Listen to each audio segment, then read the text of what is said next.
Hello दोस्तों, कैसे हैं आप सब लोग। मैं राकेश रावत, आप लोगों का टीचर, गाइड, मेंटोर, फ्रेंड, एक बार फिर से आप लोगों को लेकर के आ गया हूं आपकी अपनी प्यारी सी इस खूबसूरत सी क्लास में, यूके बेंचमार्क क्लास में। और आज बच्चों हम करने जा रहे हैं फिजिक्स के क्लास 10 साइंस के chapter magnetic effect of electric current के 12 most important competency based question. इससे पहले बच्चों हमने इलेक्ट्रिसिटी चैप्टर के 12 कॉम्पिटेंसी बेस्ड क्वेश्चंस को हमने निपटाया। उससे पहले हम पूरी बायोलॉजी पर जो है अपनी सीरीज बना चुके हैं बच्चों। केमिस्ट्री पर बननी बाकी है, तो चलिए शुरुआत करते हैं। बहुत मजा आने वाला बच्चों। क्वेश्चन जो है चुन चुन के लाया हूं कि आप भी कहेंगे वाह सर क्या बात है। बच्चों पहला क्वेश्चन है कि Priya and her younger brother were playing with a bar magnet and he drew the following conclusion. अच्छा, उन्होंने जो एक बार मैग्नेट से क्या क्या कंक्लूजन निकाले देखते हैं। When Priya sprinkled iron filings around the bar magnet, the filings arranged themselves in curved patterns connecting from magnets north to south pole. Yes बच्चों, सही बात है। जब हम एक बार मैग्नेट के चारों तरफ आयरन फिलिंग्स को स्प्रिंकल कर देते हैं तो वो कुछ इस तरह से कर्व शेप में, जो कि नॉर्थ से साउथ की तरफ जाती हुई दिखती हैं, ठीक है, तो ऐसा पैटर्न वो बना लेती हैं। सेकंड है बच्चों, Priya noticed iron filings were most tightly clustered at the ends, यानी कि at the poles of the magnet. Yes बच्चों, ये बिल्कुल ठीक है। जो फील्ड लाइंस जो रहती हैं वो पोल्स पर बच्चों वो क्राउडेड हो जाती हैं बच्चों। ये शो करती है कि वहां पर मैक्सिमम मैग्नेटिक फील्ड है, स्ट्रॉन्गेस्ट मैग्नेटिक फील्ड वहां पर शो करती है, तो ये भी बिल्कुल सही है। Sentence, Priya assumed the magnetic field lines can cross each other at several points. नहीं बच्चों, मैग्नेटिक फील्ड लाइंस कभी एक दूसरे को इंटरसेक्ट नहीं करती है, क्योंकि अगर ऐसा हो गया तो उन्हें पॉइंट ऑफ इंटरसेक्शन पर दो अलग अलग डायरेक्शन दिखानी पड़ जाएंगी, जो कि कभी पॉसिबल नहीं है। तो ये सेंटेंस गलत है बच्चों। ये ऊपर वाले दो सेंटेंस ठीक है। ठीक है, तो तीन ही सेंटेंस है। ओके, तो हमें क्या बताना है कि कौन सा, हमें क्या बताना है। अच्छा, चूज द करेक्ट ऑप्शंस, तो सही कौन सा है ना। सही है बच्चों, पहला और दूसरा। तो कहां लिखा है पहला और दूसरा, ये लिखा है, तो हमारा ऑप्शन ए सही होगा बच्चों। चलते हैं नेक्स्ट क्वेश्चन की तरफ। और हमारा नेक्स्ट क्वेश्चन है बच्चों, यूनिफॉर्म मैग्नेटिक फील्ड गिवन है बच्चों। यस, जब लाइंस जो है ना, लाइंस वो पैरेलल और इक्वी डिस्टेंस होती हैं तब मैग्नेटिक फील्ड यूनिफॉर्म होता है बच्चों, ठीक है, पैरेलल और इक्वी डिस्टेंस। अच्छा, उसमें एक इलेक्ट्रॉन नीचे गिर रहा है और एक प्रोटॉन ऊपर गिर रहा है। अच्छा, तो हमें क्या बताना है, the plane of paper pointing from left to right as the shown. अच्छा, इसमें हमें बताना क्या है बच्चों, हमने लिखा नहीं है, आई थिंक मिस हो गया बच्चों। इसमें हमें बताना है कि ये इलेक्ट्रॉन और प्रोटॉन किधर को डिफ्लेक्ट हो जाएंगे बच्चों, यानी कि इन पर किधर को फोर्स लगने वाला है, ठीक है। तो बच्चों अगर एक इलेक्ट्रॉन जिस पर नेगेटिव चार्ज होता है वो नीचे की तरफ जा रहा है, इसका मतलब करंट की डायरेक्शन ऊपर को है, ठीक है। तो मैं करंट की डायरेक्शन को ऊपर की तरफ बना लूंगा, ठीक है। करंट ऊपर को, करंट को आई से लिखते हैं तो आई की वैल्यू ऊपर को है। यूनिफॉर्म मैग्नेटिक फील्ड उधर को है बच्चों, तो ये डायरेक्शन हो जाएगी यूनिफॉर्म मैग्नेटिक फील्ड की, उसको बी से रिप्रेजेंट करते हैं। फोर्स किधर को लगने वाला है, इसके लिए यूज होगा बच्चों फ्लेमिंग का लेफ्ट हैंड रूल। फ्लेमिंग का लेफ्ट हैंड रूल कहता है कि हमें हमारे लेफ्ट हैंड की इंडेक्स फिंगर और मिडिल फिंगर और थंब को बच्चों इस तरह से स्ट्रेच करना है कि जो इंडेक्स फिंगर है वो होनी चाहिए यूनिफॉर्म मैग्नेटिक फील्ड। तो यूनिफॉर्म मैग्नेटिक फील्ड उधर पे है बच्चों, तो ये फिंगर मेरी उधर को होनी चाहिए, ठीक है। ध्यान से देखना बच्चों, ठीक है। और करंट जो है बच्चों ऊपर को जाना चाहिए, तो ये वाली फिंगर मेरी ऊपर को जानी चाहिए, तो इसे मैं ऊपर की तरफ करने वाला हूं। लेकिन जब मैं इसे ऊपर की तरफ करता हूं तो मैं ये ध्यान रखूंगा कि मेरी ये वाली उंगली का अलाइनमेंट नहीं बिगड़ना चाहिए, क्योंकि मैग्नेटिक फील्ड उधर को है तो उधर ही रहनी चाहिए ये फिंगर, तो ये उधर को रहेगी, इसे मैं ऊपर की तरफ कर दूंगा ऐसे। अब लास्ट में मैं अपने थंब को खोलने वाला हूं। कुछ बच्चे पहले ही थंब को ओपन कर लेते हैं, जो कि गलत है। थंब हमेशा लास्ट में ओपन होगा, क्योंकि वो हमें फोर्स की डायरेक्शन बताने वाला है और वही हमें चाहिए अभी, ठीक है। तो थंब खुलेगा बच्चों अंदर की तरफ, यानी जो इलेक्ट्रॉन है ना बच्चों, ये अंदर की तरफ बच्चों ये क्या कर जाएगा, अंदर की तरफ डिफ्लेक्ट कर जाएगा into the plane of board कह सकते हैं। आप पेपर पे लिखेंगे तो आप लिखेंगे into the plane of paper, तो इसमें होगा बच्चों किधर को, into the plane of paper. बच्चों वीडियो को पूरा देखिएगा, आपको हर एक क्वेश्चन के पीछे का कॉन्सेप्ट बड़े ही अच्छे तरीके से समझाया जाएगा बच्चों, ठीक है। और मैंने क्वेश्चंस इस तरह से लिए हैं कि ऑलमोस्ट आपका पूरा चैप्टर कंप्लीट होने वाला है, तो वीडियो को पूरा देखिएगा। अब प्रोटॉन देखो बच्चों, प्रोटॉन होता है पॉजिटिवली चार्ज पार्टिकल, वो ऊपर को जा रहा है बच्चों।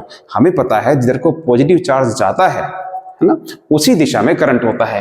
तो यहां पर भी करंट की डायरेक्शन ऊपर को ही है बच्चों, और यूनिफॉर्म मैग्नेटिक फील्ड इसके लिए भी इधर की तरफ होगा। तो बच्चों इसमें भी सेम रूल लग जाएगा, सभी डायरेक्शन सेम रहेंगी, और ये भी into the plane of paper जो है वो मूव कर जाएगा, ठीक है। तो दोनों इलेक्ट्रॉन और प्रोटॉन दोनों into the plane of paper जाने वाले हैं। चलते हैं नेक्स्ट स्लाइड की ओर। हमारा क्वेश्चन नंबर 3 है बच्चों, which of the following about magnetic field lines around a bar magnet is incorrect. अच्छा, इनमें से इनकरेक्ट क्या है? ये क्वेश्चन तो आसान है बच्चों, इसको तुम वैसे ही उड़ा दोगे। The field lines originate from north pole to north pole and merge in south pole. बिल्कुल सही सेंटेंस है तो, ठीक है। हमें तो इनकरेक्ट छाटना है ना, यस इनकरेक्ट छाटना है। Two field lines can never intersect each other, ये भी सही है बच्चों। The degree of closeness of the lines gives the strength of magnetic field at that point. Yes बच्चों, degree of closeness का मतलब है जहां पर लाइंस ज्यादा क्लोज होंगी वहां पर मैग्नेटिक फील्ड का स्ट्रेंथ ज्यादा होगा, सही बात है। Two field lines can have different direction at the point of intersection. नहीं बच्चों, अभी अभी मैंने बताया था कि पॉइंट ऑफ इंटरसेक्शन होता ही नहीं है, क्योंकि लाइंस इंटरसेक्ट करती ही नहीं है, क्योंकि पॉइंट ऑफ इंटरसेक्शन पर जो है वो दो डायरेक्शंस नहीं दिखा पाएगा। तो ये सेंटेंस गलत है बच्चों, तो यही हमारा सही आंसर है। चलते हैं नेक्स्ट क्वेश्चन की तरफ। ये बड़ा हल्का क्वेश्चन था बच्चों, है ना, कुछ इजी भी डालने पड़ते हैं। चौथा क्वेश्चन देखिए, काफी अच्छा क्वेश्चन है बच्चों, जरा ध्यान से पढ़िए इसे। आप पहले वीडियो को पॉज कीजिए, खुद से लगाइए, सॉल्व कीजिए और फिर चेक कीजिएगा अपने आंसर को। इन अ हाउस वायरिंग सिस्टम, अच्छा 2.5 kilowatt electric geyser and 500 watt refrigerator are connected to the same 220 voltage supply through the separate switches but on the same circuit protected by a 10 ampere fuse। ठीक है, ध्यान देना क्या कह रहा है, कह रहा है कि जो है दो इंस्ट्रूमेंट यूज किए गए हैं बच्चों। एक तो यूज किया गया है क्या, गीजर, और दूसरा इस्तेमाल किया गया है रेफ्रिजरेटर। ठीक है बच्चों, घर में इस्तेमाल हो रहे हैं तो ये पक्का पैरेलल कॉम्बिनेशन में इस्तेमाल किए होंगे, तो इस तरह से इनका कॉम्बिनेशन रहने वाला है। ठीक है, रेफ्रिजरेटर और गीजर का। अच्छा, दोनों का स्विच अलग अलग है बच्चों, एक का स्विच यहां पर होगा, एक का स्विच यहां पर लगा लेते हैं। ठीक है, और through the separate switch but on the same circuit, लेकिन सेम सर्किट से बच्चों करंट वही आना है, ध्यान रखना करंट वही आना है। ठीक है, प्रोटेक्टेड बाय 10 एम्पियर फ्यूज। अच्छा, यहां पर बच्चों एक 10 एम्पियर का फ्यूज लगा हुआ है। ठीक है, यहाँ पर एक फ्यूज लगा हुआ है, मैं F लिख देता हूं इसको। ये कितने एम्पियर का है, ये है 10 एम्पियर की इसकी रेटिंग है बच्चों। यानी कि अगर करंट बच्चों 10 एम्पियर से ऊपर का चला गया ना तो ये फ्यूज हो जाएगा, और अगर 10 से नीचे रहा या 10 तक रहा तो ठीक है, करंट फ्लो करता रहेगा, कोई परेशानी नहीं है। हमें क्या बताना है, what is the most likely to happen and why, तो इनमें से क्या होगा और क्यों। तो बच्चों देखो, जो रेफ्रिजरेटर है, रेफ्रिजरेटर बच्चों स्पेस यही है हमारे पास। देखो जो रेफ्रिजरेटर है उसकी वाटेज कितनी है, 2.5 किलोवाट। 2.5 किलोवाट का मतलब हो जाएगा बच्चों 2.5 इंटू 10 की पावर 3 वाट, है ना, 1000 से इंटू कर देंगे। अच्छा, ये हो जाएगा बेटा 2500 वाट हो जाएगा ना, तो ये है इसकी पावर। ठीक है, और उसको किस पर अप्लाई किया गया है, 220 वोल्ट पर, तो ये है उसकी वोल्टेज। तो बच्चों पावर आपके पास है, वोल्टेज आपके पास है, आप निकाल सकते हैं कि वो कितना करंट मांगेगा, कितना करंट ड्रॉ करेगा। तो बच्चों उसके लिए कैसे निकालेंगे, है क्या वो गीजर है ना, तो गीजर का ये रहा बच्चों, ध्यान से देखना कैसे निकालेंगे। पावर का फार्मूला होता है V इंटू आई। ठीक है, लेकिन हमें निकालना है करंट, तो I इज इक्वल टू हो जाएगा पावर अपॉन वोल्टेज। पावर कितनी है इसकी, पावर है 2500 वाट डिवाइड बाय वोल्टेज कितनी है 220। तो इसको जब हम डिवाइड करने वाले हैं ना बच्चों, तो ये आने वाला है लगभग 11 point something, 11.36 ampere I think ये आ रहा था। ठीक है, अच्छा ये तो हो गई किसका करंट, जो किसने मांगा है, ये मांगा है गीजर ने, तो आई के नीचे मैं G लिख देता हूं। ठीक है, अब मैं निकालने वाला हूं कि रेफ्रिजरेटर कितने करंट की मांग करेगा। तो बच्चों रेफ्रिजरेटर की पावर कितनी है, उसकी पावर है 500 वाट, और उसे कितनी वोल्टेज पर अप्लाई किया गया है, सेम वोल्टेज 220। पैरेलल में है ना, पोटेंशियल डिफरेंस सेम रहता है। ठीक है, तो निकालते हैं इसी फॉर्मूले से, निकालते हैं किसका, रेफ्रिजरेटर का करंट। तो वो कितना हो जाएगा, वो हो जाएगा, उसका फॉर्मूला भी यही रहेगा, P/V। उसकी पावर है कितनी, 500, और उसकी वोल्टेज कितनी है, 220 वोल्ट। तो जब इसे सॉल्व करेंगे बेटा तो ये आने वाला है 2 पॉइंट समथिंग बच्चों। ठीक है, 2 पॉइंट समथिंग एम्पियर ये आ जाएगा। तो रेफ्रिजरेटर इतने करंट की मांग कर रहा है बच्चों। ठीक है, तो दोनों मिलाकर के कितने करंट की मांग कर रहे हैं, मैं दोनों क्यों निकाल रहा हूं बच्चों, ध्यान देना। करंट यहां से आ रहा है क्योंकि लिखा था कि वो सेम सर्किट से जुड़े हुए हैं, तो करंट यहां से आ रहा है बच्चों, और वही करंट यहां जाके बढ़ रहा है, कुछ रेफ्रिजरेटर में जा रहा है और कुछ गीजर के अंदर आ रहा है, तो करंट यहां पर बढ़ रहा है। तो टोटल दोनों कितने करंट की मांग कर रहे हैं, वही करंट यहां से जाएगा बेटा। ठीक है, दोनों कितने करंट की मांग कर रहे हैं, 11.36 वो है, 2 पॉइंट समथिंग ये है। तो एक बार मोटा मोटा लगा देते हैं हम 13 एम्पियर आसपास, 12 पॉइंट समथिंग होगा, लेकिन हम 13 लगा लेते हैं। तो 13 एम्पियर करंट बच्चों यहां से जाएगा। अब बताओ, फ्यूज जो लगा है वो है मात्र 10 एम्पियर का, और करंट आप भेज रहे हैं अबाउट 13 एम्पियर का, तो क्या होगा, फ्यूज मेल्ट हो जाएगा बच्चों, सर्किट ब्रेक हो जाएगा, और हमारे जो डिवाइसेस हैं वो सेफ रहेंगे। तो इनमें से देखिए क्या ऑप्शन सही है। देखा है both the appliance will work normally, नहीं, नॉर्मली कैसे वर्क करेंगे, the fuse will blow because combined current exceeds the fuse rating. यही है हमारा सही आंसर बच्चों। चलते हैं नेक्स्ट क्वेश्चन की ओर। आई होप आपको समझ में आया होगा बच्चों। ठीक है, आप पीछे का कॉन्सेप्ट समझिए, फिजिक्स में बिना कॉन्सेप्ट की बात नहीं बनने वाली। 5वां क्वेश्चन हमेशा से ही हमारा मैच द कॉलम होता है बच्चों। राइट हैंड थंब रूल का किससे मैच होगा बच्चों, डोमेस्टिक वायरिंग से नहीं, direction of force, right hand thumb rule नहीं। राइट हैंड थंब रूल तो क्या बताता है, मैग्नेटिक फील्ड की डायरेक्शन बताता है क्या कहीं पर, हाँ ये रहा, डायरेक्शन ऑफ फील्ड बताता है, डायरेक्शन ऑफ फील्ड। ठीक है, हाँ, फ्लेमिंग का लेफ्ट हैंड रूल वो क्या बताता है, अब ये भी किया था हमने, वो फोर्स की डायरेक्शन बताता है कि फोर्स किधर को लगेगा, direction of force. Yes, solenoid क्या होता है, सोलेनोइड में यूनिफॉर्म मैग्नेटिक फील्ड रहता है उसके अंदर। यस, और पैरेलल कनेक्शन जो है वो डोमेस्टिक वायरिंग में होता है। तो P का थर्ड Q का 2, P का थर्ड Q का 2, P का थर्ड Q का 2। यस बच्चों, ऑप्शन ए हमारा राइट आंसर हो जाएगा बच्चों, है ना, और कहीं तो नहीं है P का थर्ड, और कहीं नहीं है। ठीक है, चलते हैं नेक्स्ट क्वेश्चन की ओर। बच्चों 6 क्वेश्चन देखिए, बड़ा ही अच्छा क्वेश्चन है बच्चों। असर्शन क्या कह रहा है कि the strength of magnetic field produce at the centre of a current carrying circular coil increases on increasing the number of turns in it. अच्छा, क्या कह रहा है कि एक करंट कैरिंग सर्कुलर लूप बच्चों, ये पिंक वाली देखिए, ये करंट कैरिंग सर्कुलर लूप आप लोगों के लिए मैंने आप लोगों को शो किया है मैंने, करंट कैरिंग सर्कुलर लूप है, और कहां पर, मैग्नेटिक फील्ड की स्ट्रेंथ इसके सेंटर पर, ठीक है, इसके सेंटर पर वो इंक्रीज हो जाती है on increasing the number of turns, जब उसमें नंबर ऑफ टर्न्स इंक्रीज करते हैं बच्चों। ठीक है, इसके सेंटर पर जो है मैग्नेटिक फील्ड का स्ट्रेंथ बढ़ जाता है जब मैं इसमें नंबर ऑफ टर्न्स बढ़ा देता हूं। तो कैसा होता है बच्चों, तो बच्चों एक बात बताओ, अगर ये एक सिंगल वायर है तो सिंगल वायर में कितना करंट जा रहा है, आई, है ना, सिंगल वायर में कितना करंट जा रहा है, आई करंट जा रहा है। तो सेंटर पर मैग्नेटिक फील्ड बच्चों, पहले तो ये देखिए आप कि सेंटर पर मैग्नेटिक फील्ड कहीं जीरो तो नहीं होता है, क्योंकि कुछ बच्चों को लगता है कि करंट कैरिंग सर्कुलर कॉइल के सेंटर पर मैग्नेटिक फील्ड जीरो रहता है। नहीं बच्चों, ऐसा नहीं रहता है। ठीक है, क्यों नहीं रहता, आप देखिए, देखो यहां पर सेंटर पर जो है मैग्नेटिक फील्ड किस किस की वजह से होगा, वो इन 2 पॉइंट की वजह से होगा, है ना, इन 2 पॉइंट की वजह से।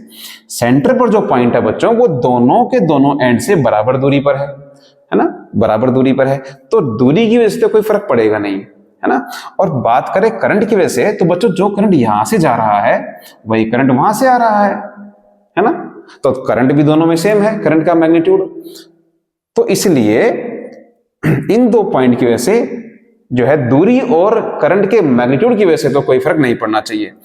अब देखो सेंटर पर मैग्नेटिक फील्ड इस वाले पॉइंट की वजह से कैसा होगा बच्चों, तो हम यहां पर भी फ्लेमिंग का लेफ्ट हैंड रूल इस्तेमाल करेंगे, सॉरी मैक्सवेल का राइट हैंड रूल हम इस्तेमाल करेंगे, है ना। यहां पर करंट जो है बच्चों ऊपर की तरफ जा रहा है ऐसे, तो हम अपने करंट कैरिंग कंडक्टर को इस तरह से होल्ड करेंगे, यानी मैग्नेटिक फील्ड लाइंस का पैटर्न अंदर की तरफ होने वाला है जैसा कि दिखाया गया है। ठीक है। अच्छा, तो ये देखिए सब में ऊपर की तरफ दिखाया गया करंट कि इस तरह अंदर की तरफ जा रहा है। इसी तरह से जब करंट घूमता हुआ बच्चों वहां पर नीचे की तरफ आएगा तो मुझे अब इसको ऐसे होल्ड करना पड़ेगा। तो फिर से मैग्नेटिक फील्ड की डायरेक्शन किधर को आ रही है, अंदर की तरफ आ रही है, ठीक है। तो बच्चों इस वाले पॉइंट की वजह से भी मैग्नेटिक फील्ड लाइंस अंदर को जा रही हैं, इस वाले पॉइंट की वजह से भी मैग्नेटिक फील्ड लाइंस अंदर को ही जा रही हैं। तो बच्चों सेंटर पर फील्ड लाइंस जो होती हैं वो दोनों तरफ से जुड़ जाएंगी। बच्चों सेंटर पर जो मैग्नेटिक फील्ड होगा वो दोनों की तरफ से जुड़ जाएगा, एड ऑन होकर के आएगा, ठीक है। तो सेंटर पर मैग्नेटिक फील्ड जीरो नहीं होता है लूप के, ठीक है, बल्कि वो दोनों पॉइंट की तरफ से, दोनों पॉइंट की वजह से एड ऑन होकर के जाता है। तो वहां पर तो बल्कि मैग्नेटिक फील्ड ज्यादा हो जाएगा, ठीक है। हाँ, तो ये कह रहा था कि अगर हम नंबर ऑफ टर्न्स इंक्रीज कर दें तो क्या वो इंक्रीज कर जाएगा? बिल्कुल कर जाएगा बच्चों। अब ये देखिए अगर एक वायर होता ये तो उसमें आई करंट जा रहा है मान लीजिए, है ना, तो आई करंट की वजह से मैग्नेटिक फील्ड जाएगा। अगर हमने बच्चों नंबर ऑफ टर्न्स 5 कर दिए, 5 बार लपेट दिया उसको, तो करंट कितना जाएगा? फिर करंट जाएगा 5i, 5 गुना ज्यादा जाएगा। और 5 गुना करंट जो है वो 5 गुना ज्यादा स्ट्रॉन्गर मैग्नेटिक फील्ड जनरेट करेगा। तो सेंटर पर बच्चों मैग्नेटिक फील्ड और ज्यादा हो जाएगा, ठीक है। तो ये बिल्कुल सही स्टेटमेंट लिखी हुई है। रीजन क्या है? The current in each circular turn has the same direction and the magnetic field due to each turn then just adds up. Yes बच्चों, ये बिल्कुल ठीक है कि हर एक वायर की वजह से जो है मैग्नेटिक फील्ड वहां पर वो शो करेगा। अगर 5 टर्न्स मैंने कर दी है तो करंट 5i हो जाएगा, 5i हो जाएगा, और करंट जो है सेंटर पर वो 5 गुना बढ़ भी जाएगा बच्चों। तो यस, वो एड अप हो जाते हैं, इसलिए ऐसा होता है। तो इसका ऑप्शन होगा ए, वही उसका करेक्ट आंसर भी है, करेक्ट एक्सप्लेनेशन भी है। चलते हैं नेक्स्ट स्लाइड की ओर। 7th देखिए बच्चों, the pattern of magnetic field around a current carrying solenoid is similar that of a bar magnet. Yes बच्चों, ये एक मैंने सोलेनोइड दिखाया आप लोगों को। तो सोलेनोइड के अराउंड मैग्नेटिक फील्ड का पैटर्न देखिए बिल्कुल वैसा ही है जैसा कि एक बार मैग्नेट के अराउंड होता है, ठीक है। तो सिमिलर होता है बच्चों, ये सेंटेंस बिल्कुल सही है। असर्जन रीजन कह रहा है कि strength of magnetic field at the poles of a current carrying solenoid is maximum as that of a bar magnet. कह रहा है कि सोलेनोइड के जो पोल्स होते हैं ना, सोलेनोइड के जो पोल्स होते हैं उन पर मैग्नेटिक फील्ड जो है मैक्सिमम होता है। कैसे? जैसा कि बार मैग्नेट के अराउंड होता है। नहीं बच्चों, ये सेंटेंस गलत है। बार मैग्नेट में तो पोल्स पर मैग्नेटिक फील्ड मैक्सिमम रहता है क्योंकि वहां पर लाइंस क्राउडेड रहती है बच्चों। लेकिन यहाँ पर देखिए, क्या वो लाइंस क्राउडेड हैं? नहीं है बच्चों, वो क्राउडेड लाइंस क्राउडेड कहाँ है? अंदर, सोलेनोइड के अंदर। जैसे ही वो पोल्स पर पहुंचती हैं तो आप देखिए वो बाहर को स्प्रेड होना शुरू हो गई है बच्चों, वो बाहर को स्प्रेड होना शुरू हो गई हैं, ठीक है। तो वहां पर लाइंस क्लोज नहीं है, इसलिए पोल्स पर मैग्नेटिक फील्ड सोलेनोइड में मैक्सिमम नहीं होता है। कहां होता है मैक्सिमम? अंदर होता है, अंदर होता है मैक्सिमम, ठीक है। मैक्सिमम अंदर होता है, मैक्सिमम भी होता है और यूनिफॉर्म भी होता है। यूनिफॉर्म मतलब same at all the points, uniform, ठीक है, सभी पॉइंट्स पर सेम। चाहे यहां कह लीजिए, यहां यहां यहां यहां यहां कहीं भी अगर सोलेनोइड के अंदर है तो मैग्नेटिक फील्ड यूनिफॉर्म और मैक्सिमम होगा। और कम कहां होगा? कम होगा बच्चों आउटसाइड द मैग्नेट, यहां पर, ठीक है। अच्छा, तो ये वाला जो सेंटेंस है रीजन इसका ये गलत है बच्चों, ठीक है। ये कह रहा है कि मैक्सिमम होता है, नहीं होता मैक्सिमम। तो असर्जन ठीक है, यानी कि ऑप्शन सी हो जाएगा आंसर, ठीक है। चलते हैं नेक्स्ट क्वेश्चन की तरफ, क्वेश्चन नंबर 8। क्वेश्चन नंबर 8 कह रहा है बच्चों कि इन एन इलेक्ट्रिक मोटर, अच्छा, the rectangular copper coil is placed at an acute angle। अच्छा बच्चों, वैसे तो इलेक्ट्रिक मोटर का कॉन्सेप्ट हमारे उससे हट गया, इलेक्ट्रिक मोटर नहीं है, पर बच्चों इलेक्ट्रिक मोटर जो है उसके अंदर जो प्रिंसिपल इस्तेमाल होता है वो कौन सा लगता है? वो तो वही लगता है कि whenever a current carrying conductor is placed inside the uniform magnetic field it experiences a force, है ना, यही। और ये तो हमारे सिलेबस में है, ठीक है।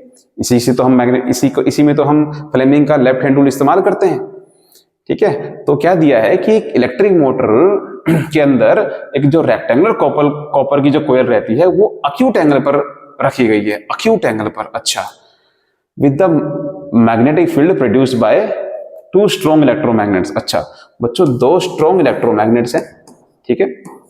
ये उसके नॉर्थ और साउथ पोल है। मैं आपको मोटर के, इलेक्ट्रिक मोटर के अंदर का जो है मैं आपको वो अरेंजमेंट दिखा रहा हूं। और उसके अंदर बच्चों यूनिफॉर्म, उसके अंदर क्या रखी गई है, एक रेक्टेंगुलर कॉपर की कोयल रखी गई है। लेकिन बच्चों वो ऐसे रखी हुई होती है, एक्चुअल में ऐसे रखी हुई होती है। लेकिन इसमें क्या कह रहा है कि वो टेढ़ी रखी है, एक अक्यूट एंगल पर रखी है बच्चों, अक्यूट एंगल पर, यानी कि ऐसे रखी है, टेढ़ी में, टेढ़े में रखी है। ठीक है, अगर बच्चों टेढ़े में रखी है और उसके अंदर से जब आप क्या करोगे, जब करंट पास होगा ना उसके अंदर से आई, और मैग्नेटिक फील्ड ऐसे जाएगा नॉर्थ से साउथ की तरफ। ठीक है, तो अब ये देखिए बच्चों, ये एंगल अक्यूट एंगल है, यानी कि 90 से छोटा है बच्चों। ठीक है, 90 से छोटा होने की वजह से क्या होता है, मतलब कि अगर ये 90 डिग्री से छोटा है तो बच्चों फोर्स मैक्सिमम नहीं लगता है। ठीक है, तो इसने क्या कहा कि when this motor is used in a device the coil does not rotate fastly. Yes बच्चों, क्यों मूव करेगी कोयल फास्टली? जब आपने उसको परपेंडिकुलर ही नहीं रखा, क्योंकि परपेंडिकुलर रखने पर ही मैक्सिमम फोर्स लग पाता है बच्चों, और आपने उसको टेढ़ा रखा हुआ है, 90 डिग्री पर नहीं रखा हुआ, तो वो मैक्सिमम फोर्स नहीं लगा पाएगा और इसकी जो कोयल है वो तेजी से नहीं घूमेगी, क्योंकि फोर्स ही नहीं लग रहा ठीक से। तो what could be the reasons? Reasons ये है बच्चों, क्योंकि आपने उसे परपेंडिकुलर नहीं रखा है कोयल को। whenever a current carrying conductor is placed perpendicular to the magnetic field, then only then it will feels a maximum force। ठीक है, लेकिन अगर आप उसको टेढ़ा रख देंगे तो मैक्सिमम फोर्स नहीं लगेगा। How will you short out this problem? कैसे प्रॉब्लम को शॉर्ट आउट करेंगे? प्रॉब्लम को शॉर्ट आउट करने का तरीका है कि आप जो है मैग्नेटिक फील्ड के, ये मैग्नेटिक फील्ड है उसके परपेंडिकुलर रखिए, 90 डिग्री पर रखिए, किसको? करंट कैरिंग कंडक्टर को, यानी कि इस कोयल को। ठीक है, अगर आप टेढ़ा रखेंगे तो ऐसा नहीं होगा, तो उसको ठीक करके आप ऐसा कर सकते हैं। ठीक है, अच्छा चलते हैं नेक्स्ट स्लाइड की ओर। 9th क्वेश्चन क्या है बच्चों? A copper wire is held between the poles of a magnet. अच्छा, the current in the wire can be reversed.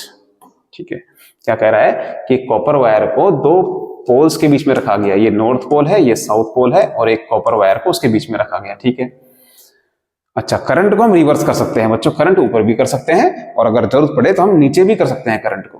ठीक है, the poles of the magnet can also be changed. आप poles को भी change कर सकते हो, यानी कि साउथ को उधर और नॉर्थ को इधर भी ला सकते हो। In how many directions, in how many of the 4 directions, अच्छा 4 डायरेक्शंस में से किधर किधर can the force act on the wire, wire पर फोर्स, 4 जो दिशाएं होती है हमारी, ईस्ट, वेस्ट, नॉर्थ और साउथ। ठीक है, मेरे अकॉर्डिंग मैं भी आपको बता रहा हूं, ईस्ट, वेस्ट और नॉर्थ, साउथ, इनमें से किधर को जो है फोर्स लगने वाला है। ठीक है, तो बच्चों ये है यूनिफॉर्म मैग्नेटिक फील्ड। ठीक है, उधर को। अच्छा, तो बच्चों देखो इसमें कॉन्सेप्ट क्या लगेगा कि जब भी आप एक करंट कैरिंग कंडक्टर को मैग्नेटिक फील्ड में रखते हैं तो उस करंट कैरिंग कंडक्टर पर फोर्स लगता है ना, आपने ये पढ़ा हुआ है बच्चों। वो फोर्स जो लगता है ना, वो मैग्नेटिक फील्ड और उस करंट कैरिंग कंडक्टर के परपेंडिकुलर लगता है बच्चों। ठीक है, ध्यान रखना, परपेंडिकुलर लगता है। अगर मैग्नेटिक फील्ड उधर को है, देखिए जैसे कि इसमें है, ये मैग्नेटिक फील्ड उधर को है। ठीक है, और करंट जा रहा है किधर को? करंट जा रहा है ऊपर की तरफ को, है ना, करंट ऊपर की तरफ जा रहा है। तो बच्चों मैं मैग्नेटिक फील्ड उधर को ओपन करूंगा, मतलब ये मेरी इंडेक्स फिंगर उधर को जाएगी, करंट ऊपर को जा रहा है तो करंट ऊपर को चला जाएगा। अब मेरा थंब किधर को खुल रहा है? अंदर की तरफ को, अंदर की तरफ। तो यानी ये वायर जो है बच्चों, ये करंट कैरिंग कंडक्टर, ये अंदर की तरफ मुड़ जाएगा, अंदर की तरफ प्रेस हो जाएगा, ऐसा ऐसा करो बनाता हुआ। ठीक है, अंदर की तरफ को मुड़ जाएगा। अच्छा, लेकिन कहा है कि आप करंट को रिवर्स कर सकते हो। अगर आप करंट को रिवर्स करोगे बच्चों, यानी कि इस फिंगर को आपको नीचे करना पड़ेगा। अगर आप इसको नीचे करते हो तो थंब किधर को आ जाता है? आपकी तरफ को। तो पहले जो है थंब किधर को था? अंदर की तरफ को, यानी वायर अंदर को प्रेस हो रहा था। अब थंब आपकी तरफ को आ गया है, यानी अब ये वायर जो है ये आपकी तरफ बेंड कर जाएगा। ठीक है, तो एक तो डायरेक्शन अंदर की तरफ हो सकती है और एक आपकी तरफ हो सकती है। ये 2 डायरेक्शन ही हो सकती है। ठीक है, इसके अलावा कोई और डायरेक्शन नहीं हो सकती। अच्छा, इसने कहा था कि आप पोल्स को भी चेंज कर सकते हो। बच्चों आप पोल्स भी चेंज कर सकते हो ना, कर सकते हो। ठीक है, तब भी यही दोनों डायरेक्शंस आएंगी। मैं आपको दिखाता हूं कैसे। ठीक है, मान लीजिए अब की बार ये नॉर्थ पोल है और ये साउथ पोल है, तो इस बार बच्चों ये हो जाएगी मैग्नेटिक फील्ड की डायरेक्शन नॉर्थ से साउथ की तरफ। ठीक है, करंट इस बार मान लेते हैं ऊपर को जा रहा है, तो करंट ऊपर को आ रहा है। थंब किधर को खुलेगा? आप लोगों की तरफ को। ठीक है, तो किधर को आ जाएगी ये वायर, किधर को बेंड कर जाएगी, आप लोगों की तरफ, ठीक है। और अगर करंट अब नीचे को कर दें और मैग्नेटिक फील्ड उधर को ही रहे, करंट नीचे को, तो क्या हो गया, थंब अंदर को जा रहा है, तो यानी वायर अब की बार अंदर को बेंड कर जाएगी। तो बच्चों या तो आपकी तरफ या आपसे दूर, यही दो डायरेक्शंस हो सकती हैं, यही दो डायरेक्शंस हो सकती हैं किसकी, फोर्स की, इसके अलावा कोई दो डायरेक्शन और डायरेक्शंस नहीं हो सकता। तो वही उसने कहा था, in how many of the 4 directions, 4 में से कितनी दिशाओं में फोर्स जो है वायर पर लग सकता है, तो 2 ही दिशाओं में लग सकता है बच्चों, ठीक है। रीजन क्या होगा कि जब भी एक करंट कैरिंग कंडक्टर को मैग्नेटिक फील्ड में रखा जाता है तो जो फोर्स की डायरेक्शन होती है वो उन दोनों के परपेंडिकुलर होती है, ठीक है। तो अगर मैग्नेटिक फील्ड डायरेक्शन ये है, ऐसे है मैग्नेटिक फील्ड, ठीक है, और करंट ऊपर को है, ऐसे ऊपर नीचे से ऊपर की तरफ को या ऊपर से नीचे की तरफ को, तो बच्चों 2 ही दिशाएं बचती हैं इन दोनों के परपेंडिकुलर। कौन सी, या तो आपकी तरफ या आपसे दूर, ठीक है। ये वाली किसने ले ली, मैग्नेटिक फील्ड ने, ये वाली किसने ले ली, करंट ने, तो 2 ही दिशाएं बचती हैं, ये वाली। तो इन्हीं दोनों दिशाओं में फोर्स अप्लाई हो सकता है बस, ठीक है। आई होप आपको समझ में आया होगा। चलते हैं नेक्स्ट क्वेश्चन की तरफ। 10th क्वेश्चन है बच्चों, a compass dull is placed near the current carrying wire, ठीक है। एक करंट कैरिंग वायर बनाया बच्चों मैंने, उसमें से आई नाम का करंट जा रहा है, इसके पास हमने एक मैग्नेटिक कंपास रख दिया, ठीक है। अच्छा, state your observations for the following cases and give reason for the same in each case, ठीक है। Magnitude of the electric current in the wire is increase. बच्चों अगर करंट का मैग्नीट्यूड अगर आप बढ़ा दोगे तो बच्चों जो कंपास है, मैग्नेटिक कंपास, जो कि खुद एक मैग्नेट की तरह होता है, क्या फर्क पड़ेगा उस पर, उसका डिफ्लेक्शन स्ट्रॉन्ग हो जाएगा बच्चों। क्यों, क्योंकि मैग्नेटिक फील्ड डायरेक्टली प्रोपोर्शनल होता है करंट के। करंट आप बढ़ा दोगे तो मैग्नेटिक फील्ड ज्यादा प्रोड्यूस होगा, और ज्यादा मैग्नेटिक फील्ड प्रोड्यूस होने से क्या होगा, इसका जो डिफ्लेक्शन है वो स्ट्रॉन्गर हो जाएगा। अब कुछ बच्चे कहते हैं सर ये स्ट्रॉन्ग डिफ्लेक्शन कैसे होता है। बच्चों मान लीजिए सुई है, ठीक है, और अगर वीक मैग्नेटिक फील्ड में इसको रखा जाएगा तो ये ऐसे मूव करेगी बच्चों, ऐसे धीरे से जाएगी।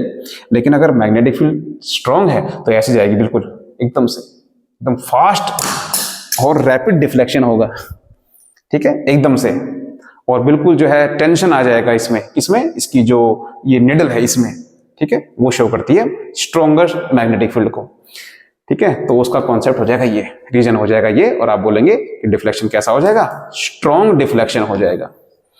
The compass is displaced away from the wire. पहले कंपास यहां रखा था, अगर आप उसको दूर रख दोगे तो दूर रखने से क्या होगा बच्चों, मैग्नेटिक कंपास की दूरी करंट कैरिंग कंडक्टर से दूर हो जाएगी, ठीक है। यहां पर जो है बच्चों, आप जितना दूर जाते हैं करंट कैरिंग कंडक्टर से, मैग्नेटिक फील्ड की स्ट्रेंथ कम हो जाती है, क्योंकि आपने पढ़ा है कि magnetic field is inversely proportional to R, जहां पर आर क्या होता है, distance from current carrying conductor, ठीक है। तो आप जितना दूर लेकर के जाएंगे वहां पर वीक मैग्नेटिक फील्ड होगा, और वीक मैग्नेटिक फील्ड क्या करेगा, वीक ही डिफ्लेक्शन देगा, पुअर डिफ्लेक्शन देगा, ठीक है।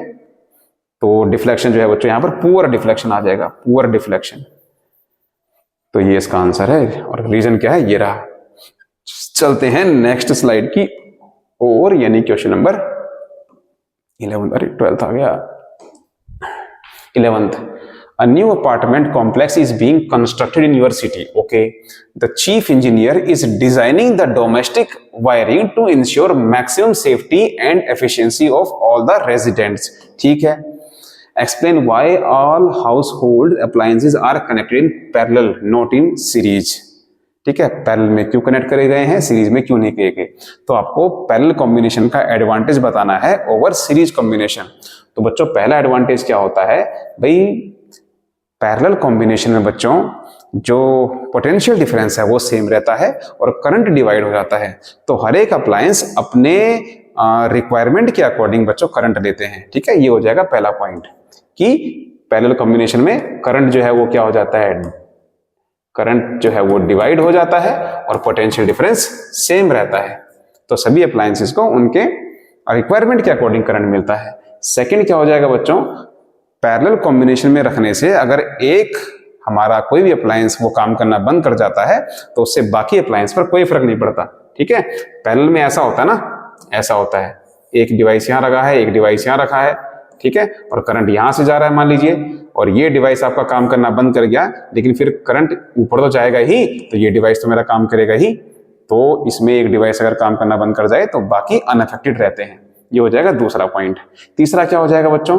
तीसरा ये हो जाएगा कि पैरेलल में जो इक्विवेलेंट रेजिस्टेंस रहती है वो क्या होती है? कम हो जाती है ना। सीरीज में हम क्या देखते हैं कि रेजिस्टेंस बच्चों ऐड ऑन हो जाती है, और इक्विवेलेंट रेजिस्टेंस ज्यादा आती है, बड़ी आती है, लेकिन पैरेलल में क्या होता है? कम आती है। तो पूरे सर्किट की रेजिस्टेंस कम हो जाती है और अप्लायंस अच्छे से काम कर पाते हैं बच्चों। तो ये 3 एडवांटेज हम लिख देंगे पैरेलल कॉम्बिनेशन के ओवर सीरीज कॉम्बिनेशन। ठीक है, सेकंड देखिए, what is the function and importance of the earth wire in domestic electric circuit. अच्छा, अर्थ वायर का क्या ही रोल है? ठीक है बच्चों अर्थ वायर का बड़ा इंपॉर्टेंट रोल है। देखो क्या इंपॉर्टेंट रोल है बच्चों? ये ना पैनल जो है ये मेटल का बना हुआ है, ठीक है, और आप इसका वायर अगर देखें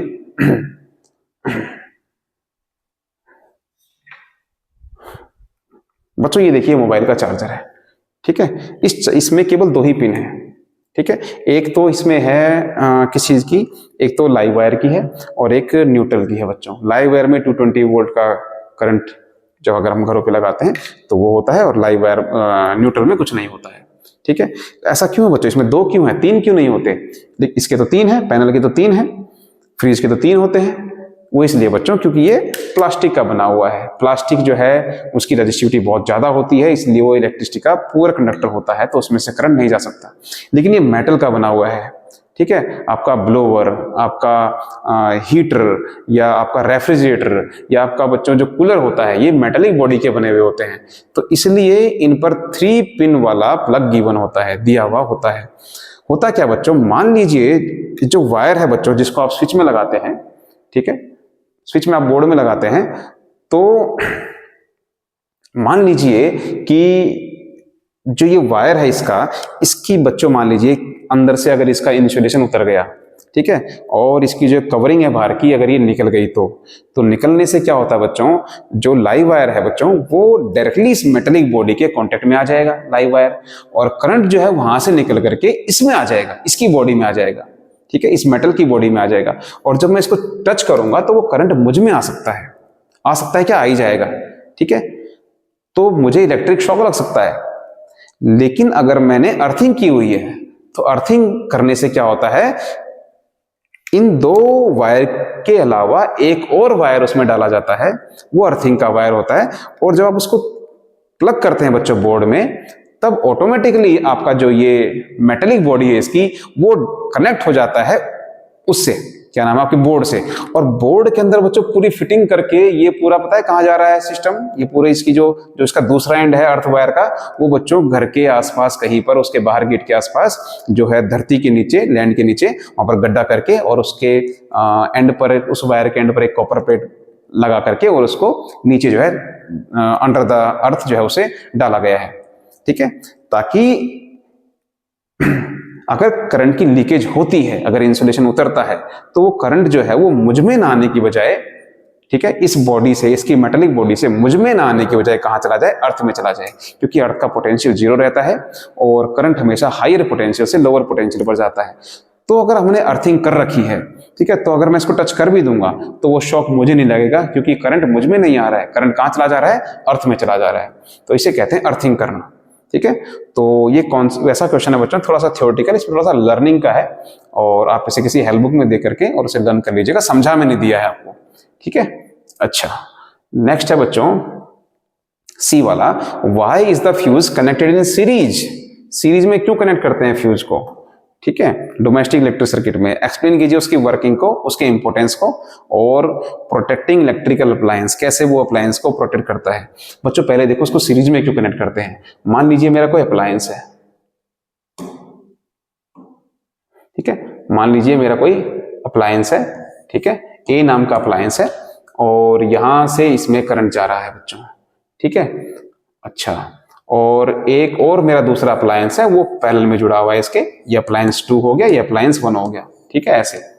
अब यहां से करंट आ रहा है बच्चों, ठीक है। तो अगर मुझे इसके लिए फ्यूज लगाना है तो फ्यूज मैं कहाँ लगाऊंगा, यहाँ सीरीज में लगाऊंगा या पैरेलल में लगाऊंगा उसके। बच्चों पैरेलल में लगा के क्या फायदा होगा, करंट तो उससे यहां से जाना है ना, ठीक है। करंट अगर एक्सीड कर गया तो एक्सीड करंट वाला तो यहां से जाएगा ना, वो बढ़ा हुआ करंट।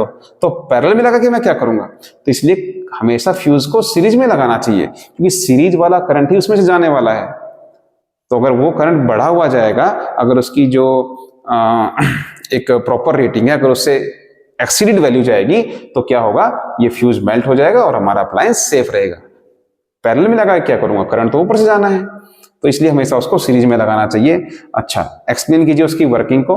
बच्चों जब उससे उसकी जो करंट रेटिंग रहती है फ्यूज वाले वायर की, अगर उससे ज्यादा रेटिंग से उसकी रेटिंग को एक्सीड करता हुआ अगर करंट उसमें से जाता है तो फ्यूज हमारा मेल्ट हो जाता है, सर्किट ब्रेक हो जाता है, करंट आगे नहीं पहुंच पाता और अप्लायंस जो हमारा सेफ रहता है। हमें केवल उसका फ्यूज बदलने की जरूरत पड़ेगी, ठीक है। अच्छा, और हमें उसकी वर्किंग बता दी मैंने। इंपॉर्टेंस क्या है बच्चों, इंपॉर्टेंस बच्चों ये हमें शॉर्ट सर्किट से बचाता है, ओवरलोडिंग से बचाता है, हमारे अप्लायंस को डैमेज होने से बचाता है। क्योंकि शॉर्ट सर्किट और ओवरलोडिंग की कंडीशन में करंट जो है वो एब्रप्टली इंक्रीज कर जाता है, बहुत तेज हो जाता है, एकदम हाइक आ जाता है करंट में, और वो ज्यादा करंट, बढ़ा हुआ ज्यादा करंट जो है एकदम अप्लायंस के अंदर से पास होता है और हमारे अप्लायंस खराब हो जाते हैं। But thank God to fuse wires कि वो बीच में लग करके अपने आप को खुद को गला दे रहे हैं और करंट को आगे नहीं जाने दे रहे और अप्लायंस को सेफ रख रहे हैं, ठीक है। तो ये रोल है बच्चों फ्यूज का, ठीक है। चलते हैं 12th क्वेश्चन की तरफ, हमारा लास्ट क्वेश्चन। अच्छा, when the mason working at, mason मतलब बच्चों कोई काम करने वाला, ठीक है, लेबर टाइप में, working at Aditi's house turn on his cutter connected, नहीं, turn on his tile cutter connected to the switch board of the living room. अच्छा, there was a fire in the plug. अच्छा बच्चों, एकदम से उसमें plug में आग लग जाती है। इमीडिएटली हर फादर जो है वो सारे स्विच बंद कर देता है, मेन स्विच, हमारा मेन स्विच जो है वो बंद कर देता है सप्लाई का। And the fire was prevented from the spreading further, और फायर जो है वो आग ज्यादा फैलने से बच जाती है। बच्चों पक्का इसमें जो है या तो ओवरलोडिंग हुई होगी या शॉर्ट सर्किट हुआ होगा। शॉर्ट सर्किट कब होता है, जब लाइव वायर और न्यूट्रल वायर आपस में कॉन्टेक्ट में आ जाते हैं। और कॉन्टेक्ट में क्यों आते हैं, मान लीजिए अगर आपने अच्छी क्वालिटी के वायर्स का इस्तेमाल नहीं किया है या आपकी वायरिंग की फिटिंग हुए बहुत साल हो गए हैं, तो बच्चों हर चीज की एक्सपायरी होती है, तो उनका इंसुलेशन उतर गया होगा बाहर का और अंदर से वो कॉन्टेक्ट में आ गए होंगे। जैसे ही लाइव वायर और न्यूट्रल वायर कॉन्टेक्ट में आते हैं तो सर्किट का रेजिस्टेंस 0 हो जाता है और करंट जो है वो सर्किट से एकदम बहुत बढ़ जाता है बच्चों, ठीक है। उसी से फिर ओवरलोडिंग हो जाती है और उससे हमारे जो वायर होते हैं वो हीट अप हो जाते हैं और आग पकड़ लेते हैं और ये वाली कंडीशन हो जाती है। स्टेट द पॉसिबल रीजंस, मैंने बता दिया कौन कौन से सिचुएशंस, कौन कौन से रीजंस हो सकती हैं। शॉर्ट सर्किट हो सकता है और ओवरलोडिंग हो सकता है। How can the electric fires be prevented in Aditi's house in this context. How can electric fires be prevented, कैसे हम बच सकते हैं बच्चों। अच्छा, इससे बचने का तरीका बच्चों क्या है, हम अच्छी क्वालिटी के, गुड क्वालिटीज के वायर का इस्तेमाल करेंगे, गुड क्वालिटी के वायर्स का इस्तेमाल करेंगे। सेकंड जो है बच्चों, टाइम टू टाइम हम जो अपनी घरों की जो वायरिंग की फिटिंग है, वायरिंग जो है उसको चेक करवाएंगे बच्चों, ठीक है। अगर वायर ज्यादा पुराने हो गए हैं तो हम नई फिटिंग करवाएंगे, ठीक है। तीसरा क्या हो सकता है, तीसरा हम फ्यूज वायर का इस्तेमाल कर सकते हैं बच्चों, ठीक है। कम से कम अप्लायंस तो सेफ रहेंगे हमारे, तभी तो उसके पिताजी ने जाके इस मेन ही बंद कर दिया ताकि करंट की सप्लाई रुक जाए, ठीक है। अच्छा, तो ये हम कर सकते हैं बच्चों, ठीक है। और ये कर सकते हैं कि ओवरलोडिंग से बचने के लिए कि हम एक ही प्लग पर काफी सारे अप्लायंस ना यूज करें, है ना। कई बार आपने जो है, एक मिनट, आपने इस तरह का एक मल्टी पिन वाला प्लग देखा होगा। देखो इसमें इधर भी छेद हैं, ठीक है, यहाँ पर 3 पिन वाला हम प्लग लगा सकते हैं, ऊपर भी छेद है इस बेचारे के, और दाएं बाएं तो नहीं है, नीचे भी हैं, है ना। यहाँ पर हमने कुछ लगा दिया, हीटर लगा दिया, या हमने रेफ्रिजरेटर लगा दिया, यहाँ पर हमने टीवी लगा दिया, है ना। और हम ये नहीं सोचते हैं बच्चों की जब हम इसको जोड़ेंगे जहां पर, वहां से जो तार आ रहा है वो तो बेचारा अकेला तार है ना, और वो मोटा है, उसकी थिकनेस क्या है, हम इसके बारे में नहीं सोचते हैं। बस हमें तो अप्लायंस को अपने यूज करने की लगी रहती है। ठीक है। तो उससे होता क्या है बच्चों, हर डिवाइस अपने अकॉर्डिंग करंट मांगता है, और जो वायर है अंदर जहां से इसमें करंट आ रहा है उस वायर की कैपेसिटी नहीं होती है उतने हाई अमाउंट ऑफ करंट को फ्लो करवाने की, और वो हीट अप हो जाता है, फायर कैच कर लेता है। नतीजा आपके सामने फोटो में बना हुआ है, ठीक है। अच्छा, तो थर्ड क्वेश्चन देखिए बच्चों, how to reverse the polarity of a solenoid. Solenoid कहां से आ गया? अच्छा, इसी में एक और क्वेश्चन दे दिया, इसीलिए सोलेनॉइड का फिगर बना हुआ है, ठीक है। इसकी पोलैरिटी को कैसे चेंज कर सकते हैं आप, कैसे चेंज कर सकते हैं? अच्छा, इसके पोल्स को, यानी कि पोलैरिटी का मतलब है इसके जो ये नॉर्थ और साउथ पोल आपको दिए हुए हैं, ये नॉर्थ दिया हुआ है, साउथ दिया हुआ है, इनको आप चेंज कैसे कर सकते हो? मतलब नॉर्थ उधर और साउथ इधर कैसे आ सकता है?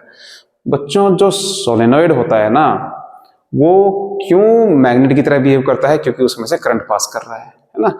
और इसके जो ये एंड है बच्चों, ये जो है एक बैटरी से जुड़े हुए होंगे, ये एंड उसके एक बैटरी से जुड़े हुए होंगे, ठीक है।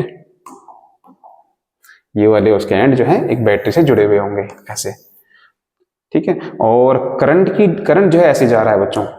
एक्चुअली जो करंट की डायरेक्शन है बच्चों, उसी के अकॉर्डिंग जो है इसके नॉर्थ और साउथ पोल जो है वो सेट है।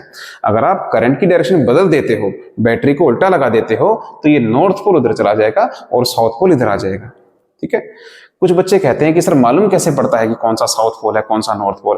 तो वो देखिए बच्चों, दो तरीके हैं आपके पास निकालने के कि कौन सा नॉर्थ पोल है और कौन सा साउथ पोल है। पहला तरीका बड़ा सिंपल है बच्चों, आप एक बार मैग्नेट को लो और उसके पोल्स आपको मालूम होने चाहिए।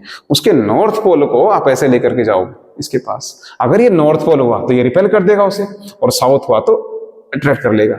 तो एक तो तरीका ये है बच्चों।